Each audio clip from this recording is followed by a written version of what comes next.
আমিতো মই জানাত 6 বজাত SIT-য়ে মোক সাক্ষাৎ কৰিব, মোক প্ৰতিবেদনখন দিব। 10 ছেপ্টেম্বৰ যেনেকৈ কৈছিলোঁ, আজি 10 ছেপ্টেম্বৰ, তদন্ত আজি সামৰণিও কৰিম।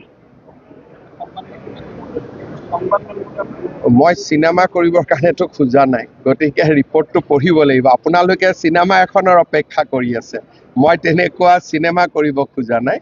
ৰিপৰ্টটো দিব, চৰকাৰে সূক্ষ্মভাৱে ৰিপৰ্টটো পঢ়িব আৰু চৰকাৰে ৰিপৰ্টটো পঢ়ি যি ব্যৱস্থা ল'ব লাগে তাকে ল'ব। যদি আপোনালোকে ভাবিছে যে প্ৰতিবেদন দিব, মই এখন সাংবাদিক মাল কৰি এখন চিনেমা কৰিম, আপোনালোকে ৰাতি টিভিত ডিবেট কৰিব, টক শ্ব' পাতিব, চৰকাৰ তেনেকৈ নচলে। চৰকাৰ গাম্ভীৰ্যতাৰে চলে, চৰকাৰ এটা প্ৰক্ৰিয়াৰ মাজেৰে চলে।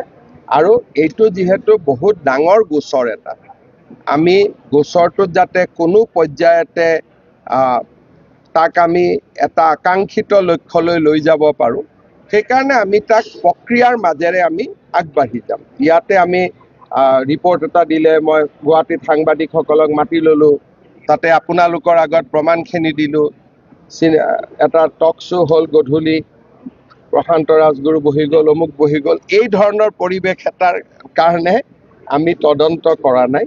এইটো এটা খুব চিৰিয়াছ ইনকুৱাৰী, দেশৰ সাৰ্বভৌমত্বৰ লগত জড়িত এটা তদন্ত আৰু দেশৰ ৰাষ্ট্ৰীয় সুৰক্ষাৰ লগত জড়িত।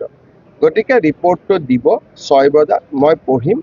তাৰ পিছত যি ব্যৱস্থা, ৰিপৰ্টটো পঢ়াৰ পিছতহে মই গম পাম যে এই ৰিপৰ্টটোৰ ওপৰত কি ব্যৱস্থা ল'ব লাগে।